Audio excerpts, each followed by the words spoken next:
Tôi vốn là một thám tử ở Lam Tinh, luôn vì xuyên không đến thế giới song song của Lam Tinh, mà nguyên chủ này vĩnh viễn chia tay bạn gái. Trong nguyên nhân nghĩ quẩn, vô lý hơn chính là cô bạn gái kia không những không quan tâm anh, còn đứng một bên chế nhạo anh là phế vật. Ngay lúc này, một nữ cảnh sát lạnh lùng lên tiếng muốn làm bạn gái tôi.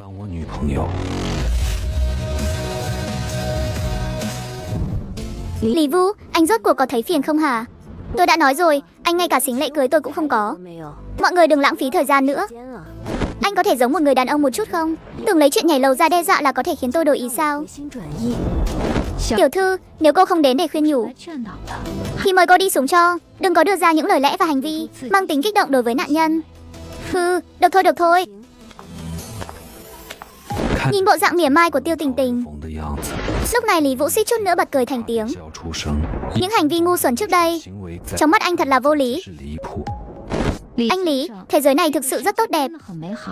Nếu anh thực sự muốn hẹn hò, anh xem tôi có được không? Dầm mưa một lát, quay đầu không tự chủ được mà quan sát Trần Lộ Tuyết. Với nghề nghiệp thám tử, bản năng liền trỗi dậy. Ngũ quan tinh tế, một đôi mắt hạnh to và sáng, hơi ửng đỏ. Đây là triệu chứng của sự lo lắng. Anh Lý, tôi nói thật đấy, tôi vẫn chưa từng yêu ai. Anh xuống trước đi, chúng ta có thể thử xem sao. Sau khi nói xong câu này, khuôn mặt cô ấy không khỏi ửng hồng. Nhưng mạng người quan trọng hơn tất thảy, cô không mang đến chuyện khác. Nghe thấy lời của cô ấy, Lý Vũ cảm thấy hơi buồn cười. Được rồi, đừng nói nữa. Ai trong các anh đến kéo tôi một cái là được. Trong mắt Trần Lộ Tuyết lộ rõ vẻ xúc động, vội vàng ra hiệu cho nhân viên cứu hỏa hỗ trợ. Vài phút sau, Lý Vũ đạp chân lên chỗ đất đá, cuối cùng cũng có thể thở phào nhẹ nhõm. Nhưng chân anh mềm nhũn đến mức không đứng vững. Các anh em cứu hỏa vất vả rồi. Yên tâm đi, tôi sẽ không nghĩ quẩn nữa đâu. Những gì tôi nói đều là thật đấy. Anh, một nữ cảnh sát xinh đẹp thế này đã lấy thân mình ra hứa rồi. Tôi mà còn nhảy nữa thì đúng là đại ngốc. Anh Lý, chúng ta xuống lầu trước đã. Ngay khi Lý Vũ vừa mới gật đầu đồng ý, trong đầu liền vang lên một giọng nói. Hệ thống phản hồi phá án thám tử liên kết thành công. Ký chủ Lý Vũ, danh hiệu thám tử sơ cấp. Nhiệm vụ đầu tiên kết nối nhân duyên nhận thành công. Vui lòng thiết lập một trong các mối quan hệ so với một cảnh sát hình sự. Bạn học, đồng nghiệp, bạn tri kỷ, bạn trai bạn gái, anh em, vợ chồng, đồng đội. Thời gian nhiệm vụ 24 giờ. Nhiệm vụ thành công thưởng 3.000 tiền mặt. Cơ hội rút thăm một lần. Hình phạt nếu thất bại. Tuổi thọ giảm 10 năm. Số dư trừ 30.000. Hệ thống, mày nhìn xem phần thưởng và hình phạt có cân xứng không hả?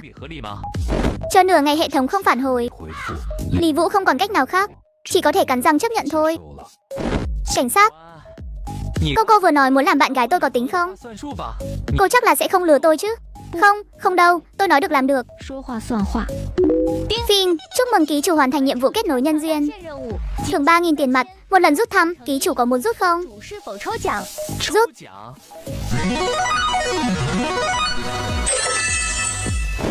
Chúc mừng ký chủ nhận được thăng tiến. Thuật cường hóa võ thuật đã được tự động phát. Trong nháy mắt, Lý Vũ cảm thấy sự mệt mỏi toàn thân biến mất. Nguồn sức mạnh dồi dào chảy khắp cơ thể. Một loại kỹ năng chiến đấu cơ bắp khó tả đã hòa nhập vào cơ thể anh. Trương Thuận, lấy lời khai xong rồi phải không? Đúng vậy, tôi đang ở trên lầu. Sẽ xuống ngay đây. Anh đợi tôi nhé. Cái đó, Lý Vũ đúng không? Tôi còn chút việc phải xử lý. Tôi xin phép đi trước. Đi mau đi, các anh em cứu hỏa cũng giải tán đi nhé. Anh Lý, hay là để chúng tôi đưa anh về nhà một đoạn? Không cần đâu các anh em cứu hỏa, tôi thực sự sẽ không nghĩ còn nữa đâu. Hay là thế này, tôi đi cùng bạn gái tôi. Các anh cứ yên tâm nhé. Nói xong, Lý Vũ bước tới nắm tay Trần Lộ Tuyết đi xuống. Đi xuống dưới lầu. Ở hành lang có hai bóng người đang đứng, một nam một nữ. Trong đó người nam mặc cảnh phục, người nữ tầm 30-40 tuổi. Trương Thuận, tình hình cụ thể đã rõ ràng chưa? Tổ trưởng đã hỏi rõ rồi. Nhà bà Lưu bị trộm đột nhập thô bạo. Lúc bà ấy quay về, vừa hay nhìn thấy hung thủ đang lục lọi. Hung thủ thấy bà ấy còn to gan lớn mật, cướp luôn túi xách của bà Lưu, cuối cùng đã chạy mất dạng. Gần đây ở tòa nhà Giang Châu có xảy ra vài vụ trộm cắp. Hung thủ có thể là cùng một người. Tình hình cụ thể cần phải đưa bà Lưu về cục để làm biên bản thêm. Hai vị cảnh sát, các anh nhất định phải giúp tôi bắt được hung thủ nhé. Yên tâm đi bà Lưu, Tội phạm chắc chắn chúng tôi sẽ không bỏ qua. Tuy nhiên tòa nhà Giang Châu này xây dựng đã lâu. Nhiều cơ sở vật chất trong căn hộ đã xuống cấp. Việc điều tra sẽ cần một khoảng thời gian nhất định. Không sao thưa cảnh sát. Chúng ta cứ về khu cảnh sát khai báo trước đã. Sớm bắt được hung thủ là tốt rồi. Lúc này, Lý Vũ đứng phía sau bất ngờ nhếch mép một cái. Ánh mắt của ba người đồng loạt nhìn về phía anh. Thưa bà, trạng thái của bà có chút khác biệt so với những trạng thái tôi từng thấy. Anh có ý gì? Vừa nãy nói hung thủ to gan lớn mật, còn cướp mất túi xách trong tay bà. Cho hỏi một chút, túi xách bị hung thủ cướp bằng cách dùng vũ lực kéo mạnh hay là dùng hàng nóng đe dọa để cướp? Bị giằng co thô bạo rồi cướp mất. Vậy thì không đúng, bộ quần áo này của bà chẳng có chút dấu vết nào của việc bị tác động vật lý cả. Phẳng phiu đến mức chẳng có nếp nhăn nào. Tôi sợ quá, nên không phản kháng gì mà ném túi cho hắn luôn. Cũng chẳng dám kêu lên. Một người trong tình trạng cực kỳ hoảng loạn hoặc gặp phải tình huống đột xuất, đầu óc sẽ trở nên trống rỗng. Và ngay lập tức ngoại hình của người đó, thần thái, hình thể đều sẽ xảy ra một loạt thay đổi.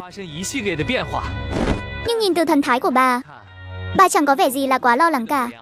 Còn từ lớp trang điểm tinh xảo của bà, đến cả son môi cũng không có vết lem. Trạng thái của bà quá tốt rồi. Đừng có nói với tôi là giữa chừng bà tự dặm lại son nhé. Bị mất đầu mà còn dặm son. Tôi chỉ có thể nói bà là số 1 đấy. Anh rốt cuộc muốn nói gì? Tôi chỉ đang giả định thôi mà. Ví dụ như có vài phần tử phạm tội vì muốn che đậy chân tướng, nên cố ý tạo ra vài hiện tượng giả phù hợp với nhận thức của bản thân. Cố ý bày biện nhà cửa bừa bãi. Cố ý làm hỏng ổ khóa cửa để có cảm giác như bị trộm thật. Trần Lộ Tuyết trợn tròn mắt, ngơ ngác nhìn Lý Vũ đang thao thao bất tuyệt, hoàn toàn không dám tin. Đây chính là người đàn ông cô vừa cứu trên sân thượng, người vừa mới đòi nghĩ quẩn, đòi hẹo kia. Anh nói đúng rồi đấy, thực sự rất lộn xộn, cửa cũng hỏng rồi. Cô xem kia, chỉ là trùng hợp thôi, tôi thực ra chỉ nói bừa vậy thôi. Hai đồng chí cảnh sát, trước khi điều tra án, các anh nên đối chiếu tình hình với người phụ nữ này nhiều hơn. Nếu bà ta tự biên tự diễn thì không ngoài dự đoán là vì tiền thôi. Xem bà ta có mua bảo hiểm lừa đảo bảo hiểm gì không. Không chừng còn là kẻ tái phạm ấy chứ. Vừa nói ra, người phụ nữ hoàn toàn biến sắc, cả khuôn mặt ngay lập tức không còn giọt xi dâu nào. Bà Trần Lộ Tuyết và Trương Thuận cũng nhận ra sự bất thường của bà ta. Bà Lưu, đi đến đồn cảnh sát thôi. Tôi không báo cảnh sát nữa. Tôi không mất đầu gì cả. Bây giờ thì không do bà quyết định nữa rồi. Báo án giả cũng bị xử phạt hình sự đấy. Nói xong Trương Thuận rút còng tay ra, phòng ngừa lại trước đã. Đối với chuyện này Lý Vũ cũng chẳng có tâm lý gì. Không biết vị trí của cảnh sát, thời gian chắc cũng hòm hòm rồi. Hôm nào rảnh tôi mời cô đi ăn cơm. Các anh cứ bận đi nhé, tôi bye bye đây. Một đoạn nhạc đệm nhỏ kết thúc. Lý Vũ thầm nghĩ chắc nhân viên cứu hỏa đều đã đi hết rồi, quay người trực tiếp rời đi. Tổ trưởng, anh đẹp trai này là ai vậy?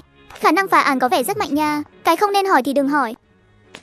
Người đàn ông này vốn là một thám tử của Lam Tinh, vừa xuyên qua thế giới song song của anh ta. Ai mà ngờ vừa mới bỏ ra 68 tệ thuê phòng khách sạn, đã có một mỹ nữ nóng bỏng hỏi anh có muốn gội đầu không. Trai đẹp, muốn không?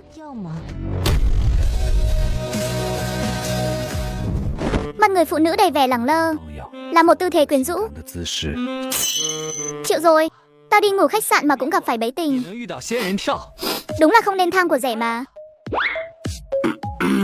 Đừng dụ dỗ nữa, tôi không phải là lính mới đâu. Gọi người của cô vào đây đi, chúng ta bỏ qua giai đoạn dụ dỗ ở giữa nhé.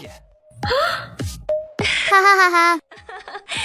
Trai đẹp, anh hiểu chuyện quá nhỉ. Nhưng tôi có thể không gọi người. Chị đây chấm anh rồi. Chỉ cần tối nay anh làm chị thoải mái, chị sẽ tha cho anh. Tiếc là chị nhìn chẳng ra làm sao. Dáng người tuy tốt, nhưng đồ đã xệ hết cả rồi, không còn đàn hồi nữa, chán lắm. Vẻ mặt người phụ nữ lộ rõ vẻ tức giận, cuối cùng hừ lạnh một tiếng. Rượu mời không uống muốn uống rượu phạt, vậy thì nếm mùi đau khổ đi. Nói xong cô ta vỗ tay vài cái ra ngoài cửa. Rất nhanh bên ngoài truyền đến tiếng bước chân. Mấy tên đại hán vạm vỡ bước vào. Con mụ thối tha này dám lén lút sau lưng tao theo trai à? Thằng nhận tình của mày chính là thằng danh này phải không? Người phụ nữ lập tức tỏ vẻ đáng thương, kéo kéo chiếc váy trên người, càng làm lộ ra nhiều chỗ nhạy cảm hơn. Mấy tên đại hán vừa mới vào đều không nhịn được mà nuốt nước miếng, nhưng ánh mắt không dám nhìn lung tung. Con mụ thối, lát nữa mới tính sổ với mày sau. Thằng nhóc kia, chuyện mày ngủ với người phụ nữ của tao định xử lý thế nào đây? Chị à, bây giờ chị bảo họ rời đi vẫn còn kịp đấy. Nếu không làm lớn chuyện tôi sợ các người không gánh nổi đâu. Cậu em nhỏ, chị đây thực sự có chút hứng thú đấy. Xem anh làm sao để tôi không gánh nổi nào. Thứ nhất, chị chắc chắn không phải người phụ nữ của hắn. Bọn họ đều không dám nhìn vào chỗ hở hang của chị, chứng minh chị có một uy lực nhất định. Thứ hai, bộ váy ngủ dây này của chị tôi đã thấy ở một thương hiệu nổi tiếng, giá trị chắc phải tầm 10 mấy triệu. Thứ ba, tuy trên người bọn họ khá hôi, nhưng mùi nước hoa trên người chị chắc là dòng của Chanel. Vài triệu một lọ, váy ngủ cộng nước hoa, giá trị có khi còn nhiều hơn cả tiền tiết kiệm của tôi. Cướp tôi chắc chắn không phải vì tiền. Vậy thì chỉ có thể là vì mục đích khác rồi. Ví dụ như cố ý tạo ra sự việc, cố ý tạo ra bằng chứng ngoại phạm. Nghe xong phân tích của Lý Vũ, sắc mặt bình thản của người phụ nữ biến đổi. Trong ánh mắt hiện lên vẻ chấn kinh. Nhìn thấy bộ dạng của người phụ nữ, Lý Vũ lại nhẹ nhàng mỉm cười. Có khi nào tối nay chị đích thân ra ngoài để dạy dỗ một kẻ nào đó mà chị ghét cay ghét đắng không? Nhưng lại sợ bị thế lực sau lưng người ta tìm đến gây phiền phức, nên đêm nay mới tìm đến đây gây chuyện, để tạo ra bằng chứng ngoại phạm, lưu lại một điểm mốc thời gian. Trong nháy mắt, căn phòng im phăng phắc đến mức có thể nghe thấy tiếng kim rơi. Mà sau lưng người phụ nữ cũng đột nhiên toát một thân mồ hôi lạnh. Ánh mắt nhìn về phía Lý Vũ không còn là trêu đùa nữa, mà là kinh hãi rồi. Chị ơi, còn tiếp tục không? Đừng thấy đầu óc tôi phản ứng nhanh. Cậu em đây cũng biết chút chút về võ thuật đấy. Mấy người này vẫn chưa đủ để tôi khởi động đâu. Đừng để nhặt được hạt vừng mà đánh mất dưa hấu. Được không bằng mất thì không hay đâu. Trong phòng im lặng hồi lâu, sau một lúc người phụ nữ mới bật cười thành tiếng. Cậu em, anh thực sự khiến tôi phải nhìn bằng con mắt khác đấy. Đây là lần đầu tiên tôi cảm thấy một người thật đáng sợ. Các người ra ngoài đi, để tôi nói chuyện tử tế với cậu em này. Chị Hồng, chúng em ở ngay cửa thôi. Không cần đi xuống đâu nhỉ? Không nghe thấy cậu em bảo các người đánh không lại anh ấy sao? Tên đại hán nhìn Lý Vũ với vẻ không cam lòng, có vẻ như hơi không tin. Nhưng vì nể mặt chị Hồng ở đây nên không nói gì. Sau đó biết điều mà lui xuống.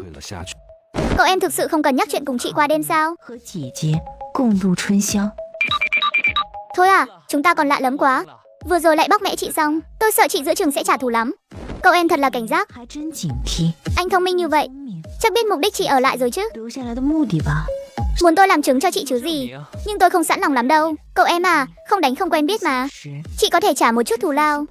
Muốn người hay muốn tiền đều được nhé. Ngại quá à. Lập trường của tôi từ trước đến nay rất kiên định. Chị trả 20 triệu nhé. Vậy để tôi nghe thử ngọn ngành câu chuyện đã.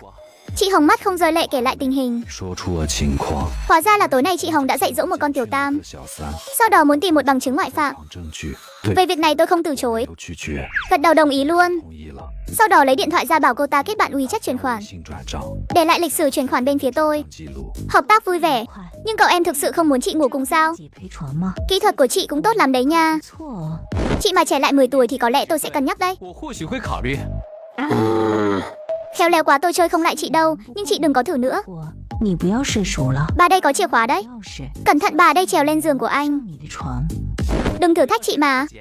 Thực ra tôi bị bất lực, không lên nổi đâu. Lực bất tòng tâm rồi. Chị Hồng đứng hình, đây là lần đầu tiên nhìn thấy một người đàn ông mà có thể vô sỉ đến mức tự hạ thấp bản thân như vậy. Bực bội bước ra ngoài cửa. Cùng lúc đó, trong tòa nhà cảnh sát khu Thượng Kinh, thành phố Giang Châu, bên trong một phòng thẩm vấn của tòa nhà hành chính, Trương Thuận có chút kích động bước ra. Tổ trưởng, người bạn đó của chị đúng là thần rồi. Lưu Mai này thực sự là kẻ tái phạm. Lần này bà ta căn bản chẳng mất đồ gì cả, là tự biên tự diễn để lừa tiền bảo hiểm. Bà ta đã mua bảo hiểm mất cắp tài sản từ 1 năm trước. Hơn nữa những năm này bà ta còn dùng xe giàn cảnh trên cao tốc, cố ý va chạm xe để tống tiền bồi thường bảo hiểm. Số tiền lên tới mấy trăm triệu. Ngoài ra còn có 3 đồng bọn nữa. Bên này tôi đã thông báo cho Vương Phi bọn họ đi bắt giữ rồi. Trần Lộ Tuyết lúc này trong lòng cũng không khỏi dao động. Cô cũng không ngờ tới, chỉ là một người đàn ông nhảy lầu quen biết hôm nay lại giúp họ phá được một vụ án. Một người đàn ông có tư duy mạch lạc và lý luận rõ ràng như vậy thực sự sẽ là một kẻ bốc đồng đến mức tùy tiện muốn. Tìm đến cái hẹo sao? Chị Hồng, thằng nhóc đó chạy rồi. Cậu ta đâu có ngu, dĩ nhiên là phải chạy rồi. Cậu em này thú vị thật đấy. Vậy chúng ta có cần tìm người bắt cậu ta về không? Yên tâm đi, cậu em này tinh khôn lắm. Anh tưởng cậu ta là kẻ vô dụng chắc. Xóa bỏ hình ảnh tiết mãnh bọn họ, xông vào phòng trong camera đi. Những hình ảnh còn lại cứ coi như tối nay tôi và cậu em này bí mật hẹn hò đi. Vâng ạ chị Hồng.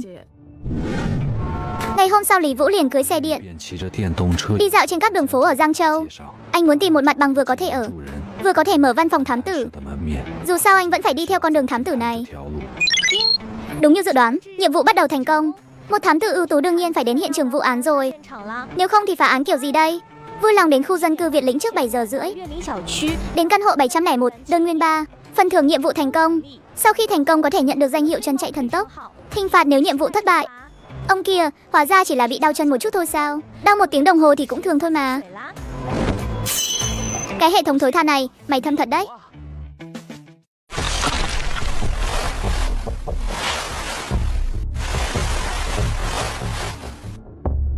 Cứu tôi với.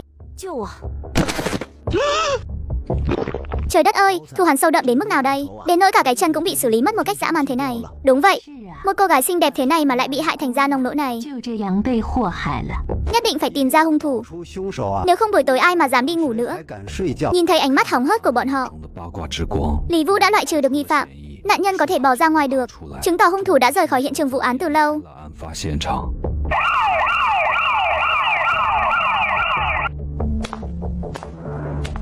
Ai là người báo án? À, được rồi anh bạn. Đợi một lát nhé. Chúng tôi cần ghi lại lời khai. Chu Bình, phong tỏa hiện trường trước đã. Tổ trưởng một lát nữa sẽ tới đây. Trương Thuận quay đầu dặn dò một viên cảnh sát phía sau. Đối phương nhận lệnh liền bắt đầu xuống lầu sắp xếp cảnh sát. Bệnh nhân đã rơi vào trạng thái hôn mê. Bắp chân phải đã bị loại bỏ từ vị trí đầu gối. Cần phải đưa về bệnh viện để cứu chữa kịp thời. Trương Thuận gật đầu bảo đưa đi cấp cứu. Rất nhanh dưới sự trợ giúp của 2 vị cảnh sát, 4 người đã khiêng được cáng xuống lầu thành công. Cảnh sát ơi, lời khai có thể bắt đầu được chưa? Tổ trưởng sắp đến rồi, cứ để cô ấy đến hỏi thì hơn. Cái gọi là tổ trưởng đó chắc hẳn chính là em gái cảnh sát đã đồng ý làm bạn gái mình rồi. Khoảng 5 phút sau, Trần Lộ Tuyết mới mặc một bộ cảnh phục xuất hiện tại hiện trường một cách đầy ái phong. Tổ trưởng, cuối cùng chị cũng đến rồi. Anh này, anh bạn này chính là người báo án ngày hôm nay. Em biết 2 người quen nhau nên biên bản gì đó đều đợi chị đến hỏi đấy. Lý Vũ, anh nói qua tình hình đi. Lý Vũ nói một cách đơn giản, mô tả lại cảnh tượng mình nhìn thấy người bò ra ở tầng 7. Như thế nào đó, không phức tạp, vài câu là đã giải thích rõ ràng rồi. Tại sao anh lại đến đây? Cũng chẳng có việc gì cả, tôi chỉ đi dạo vu vơ thôi. Rồi tình cờ nhìn thấy cảnh này. Ngại quá anh Lý. Sự xuất hiện của anh quá kỳ lạ. Bây giờ anh cần phải về cục một chuyến để tiếp nhận sự điều tra của chúng tôi. Quan hệ của chúng ta đâu đến mức đó chứ? Ngay tại hiện trường là có thể nói rõ ràng mà. Nếu anh trong sạch thì sẽ không làm gì anh đâu. Trương Thuận, đưa anh ta về đồn cảnh sát. Anh ơi, anh và tổ trưởng có quan hệ gì thế? Cậu thấy chúng tôi giống quan hệ gì? Đang yêu nhau nhưng mà có chút không giống lắm. Thì là yêu nhau đấy thôi. Chỉ là cô ấy là cảnh sát. Chúng tôi cần phải tránh hiểm nghi nên ở bên ngoài đều phải tỏ ra rất lạnh lùng. Thấy chưa, quả nhiên là em không đoán sai mà. Tết năm nay, xem em mỉa mai chị ấy trước mặt người lớn thế nào nhé. 2 người có quan hệ gì? Chị ấy là chị họ của em. Hơn 20 phút sau, 2 người đã quay trở lại tòa nhà cảnh sát. Anh Vũ, tổ trưởng đã gửi tin nhắn cho em rồi, bảo em xác nhận lại một vài chi tiết với anh. Anh đợi một lát nhé. Đồng chí Tiểu Trương, cậu hỏi nhiều quá rồi đấy. Anh Vũ, em phải hỏi cho rõ ràng chứ. Nghi phạm thì có thể hỏi như vậy, nhưng tôi là người báo án thì không cần thiết đâu. Được rồi, cậu cứ gọi tôi là anh Thần đi. Tôi cũng dạy cậu chút kiến thức thực tế. Phá án cậu cần phải ghi nhớ 5 yếu tố then chốt: nhân, sự, nhân, thời, địa. Nhân chỉ mối quan hệ danh tính của những người liên quan đến vụ án. Sự chỉ tình hình tại hiện trường. Nhân chỉ động cơ. Thời chỉ mốc thời gian từ lúc bắt đầu diễn biến đến lúc kết thúc vụ án. Địa chỉ địa điểm xảy ra vụ án và môi trường hiện trường. Anh Vũ, cái này em cảm thấy còn đơn giản và hiệu quả hơn cả ở trường cảnh sát dạy nữa. Vậy vụ án này anh phân tích giúp em một chút đi. Đồng chí Tiểu Trương, hiện tại thông tin tôi biết về vụ án này quá ít, không dám tùy tiện đưa ra chỉ dẫn sai lầm cho cậu đâu. Nhưng về tình hình tại hiện trường vụ án, tôi có thể phân tích cho cậu một điểm mấu chốt. Hung thủ là một kẻ có tâm lý cực kỳ đáng sợ. Trên chân nạn nhân có băng gạc, cái đó rõ ràng là dùng giấy vụn. Cũng chỉ có thể là hung thủ. Sau khi loại bỏ bắp chân của nạn nhân xong, đã băng bó lại cho nạn nhân. Cậu nghĩ xem tại sao hung thủ sau khi gây án lại còn đặc biệt lãng phí thời gian làm như vậy? Hoặc là cậu có thể suy luận ra thông tin gì hữu ích không? Thông tin là hung thủ không muốn nạn nhân qua đời. Đúng vậy, điều 234 luật hình sự, cố ý hạ sát đặc biệt tàn nhẫn, gây thương tật nghiêm trọng cho người khác bị phạt trên 10 năm, cao nhất có thể là chung thân hoặc án tử.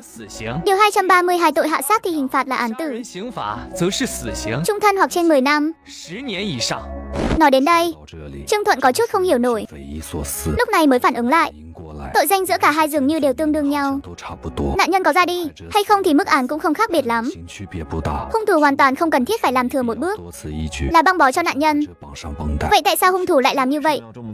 Hung thủ không muốn nạn nhân mất. Làm chuyện thừa thãi này đa phần là muốn để nạn nhân nếm trải sự trừng phạt và đau đớn. Hung thủ đúng là có hành vi biến thái, mà là cả hai có thù hắn trước nên mới báo thù. Anh Vũ, suy luận này của anh đỉnh quá đi mất. Cái cô Trần Nhược Tuyết này sao có thể tìm được một người bạn trai xuất sắc như vậy chứ? Hắn có xứng không? Anh Vũ còn phân tích gì nữa không? Anh nói hết cho em nghe đi, để em học hỏi chút kinh nghiệm. Thôi bỏ đi, em đói rồi. Ở đây có quản cơm không nhỉ? Để em xuống canteen lấy cơm cho anh.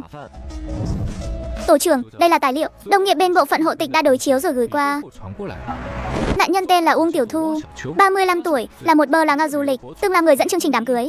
Qua đối chiếu thủ đoạn và vết thương, thủ đoạn gây án lần này và hai vụ án cưa chân xảy ra vào tháng 5 năm ngoái cực kỳ giống nhau. Hung thủ là kẻ gây án hàng loạt.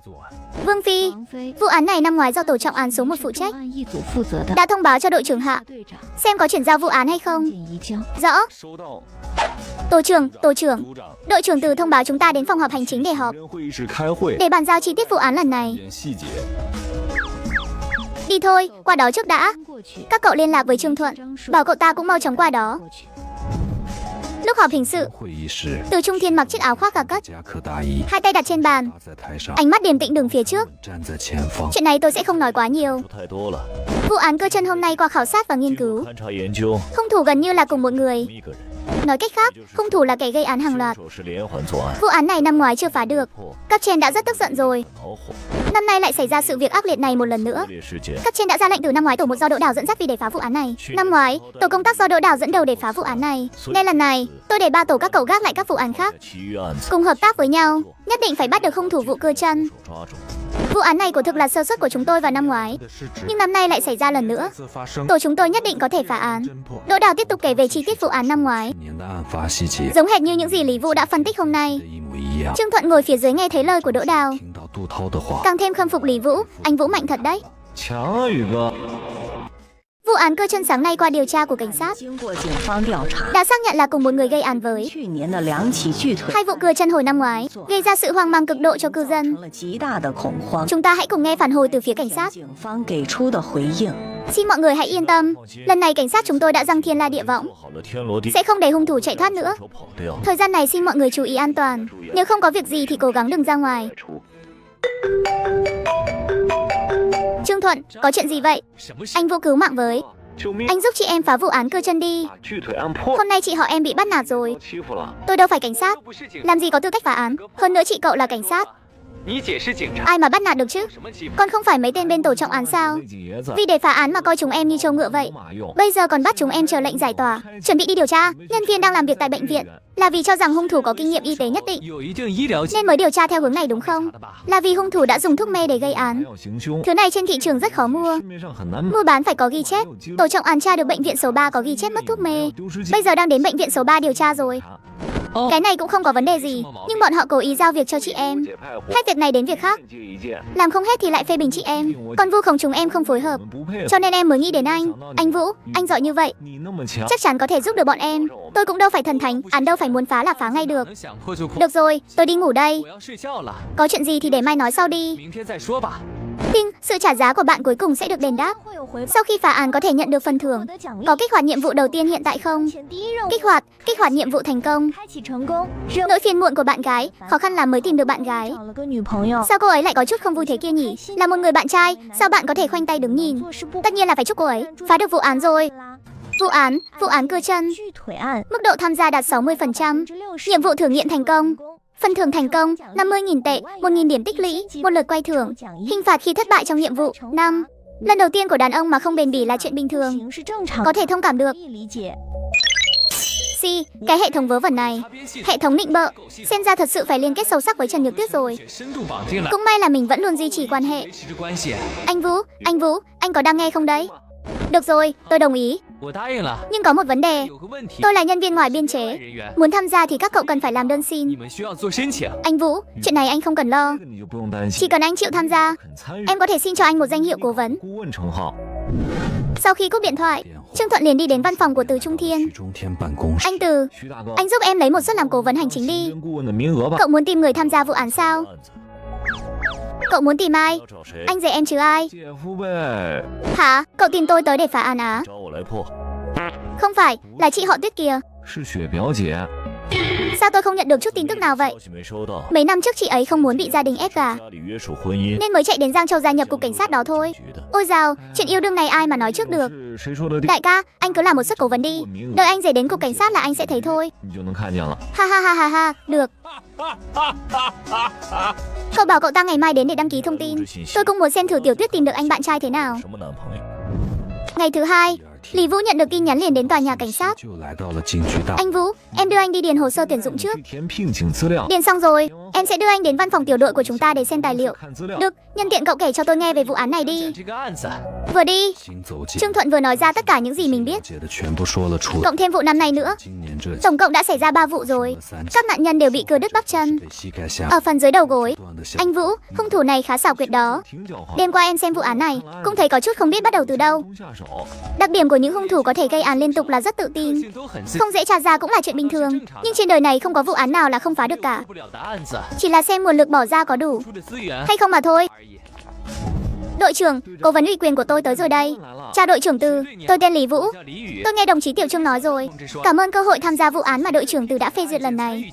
Thái độ của Lý Vũ không kiêu ngạo cũng không tự ti. Thấy Lý Vũ trẻ tuổi như vậy mà lại có biểu hiện thế này.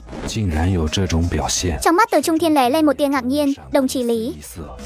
Trước hết, cục cũng rất cảm ơn cậu đã sẵn lòng hỗ trợ phá án. Không biết trước đây đồng chí Lý làm việc ở đâu?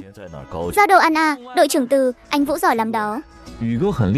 Lần trước băng nhóm lừa đảo đó là nhờ anh Vũ nhắc nhở đấy. Dường như sợ Lý Vũ bị coi thường, Trương Thuận vội vàng nói đỡ giúp. Nghề nghiệp không phân biệt cao thấp, ngành nào cũng có nhân tài. Có lẽ cậu có khả năng quan sát ưu tú hơn người thường. Nhưng đồng chí Lý này, chuyện phá án này không phải chỉ dựa vào cái đầu nóng hay hứng thú nhất thời mà có thể thành công được đâu. Đội trưởng Từ cũng không cần thăm dò tôi. Nếu đội trưởng Từ thật sự muốn xem năng lực của tôi trước thì sẽ không để tôi đăng ký thông tin trực tiếp, mà ngay cả bài kiểm tra cũng không làm. Vụ án không chắc chắn sẽ phá được 100%, nhưng tôi sẽ cố gắng hết sức mình. Vậy thì mong chờ biểu hiện sau này của đồng chí Lý rồi. Trương Thuận, đưa cậu ấy xuống đi. Vương Phi, tổ trưởng đi đâu rồi? Chắc là đi vệ sinh rồi. Sếp Thuận, đây là anh Vũ. Chính là cao thủ mà tôi đã nói đó. Hôm nay anh ấy chính thức gia nhập tổ chúng ta với tư cách cố vấn để giúp chúng ta phá án. Trương Thuận, tổ trưởng kìa. Cậu đưa Lý Vũ đến cục cảnh sát làm gì? À, hiện tại tôi là cố vấn hành chính của cục. Đội trưởng Từ phái tôi đến hỗ trợ trong tổ của mọi người. Rất hợp lý đúng không? Vẻ mặt Trần Nhược Tuyết lạnh như băng. Nước mắt lườm Trương Thuận một cái. Không cần đoán, đây chắc chắn là kiệt tác của Trương Thuận rồi. Đúng vậy tổ trưởng. Đội trưởng Từ cũng đồng ý rồi mà. Anh Vũ giỏi lắm đó. Hừ, được rồi. Để xem lát nữa tôi thu xếp cậu thế nào. Đến lúc làm việc rồi. Mọi người đều nói ra ý kiến của mình đi. Mấy nam cảnh sát trong văn phòng nhìn nhau, đều không ai chủ động lên tiếng. Tổ trưởng Trần, để tôi nói vài câu nhé. Ây, đầu tiên, nhiệm vụ quan trọng nhất hiện tại của mọi người chính là tìm lời khai từ 3 nạn nhân để thu thập manh mối. 2 nạn nhân của năm ngoái nói là không quen biết nhau. Vậy thì năm nay có thêm một nạn nhân nữa. 3 người chắc chắn phải có mối liên hệ chung nào đó mới đúng. Thế này đi, chúng ta hiện tại có 7 người, có thể chia làm 3 nhóm. Tôi và tổ trưởng Trần một nhóm, đi lấy lời khai của Ung Tiểu Thu ở bệnh viện. 2 nạn nhân của năm ngoái sẽ do 5 người các cậu phân chia.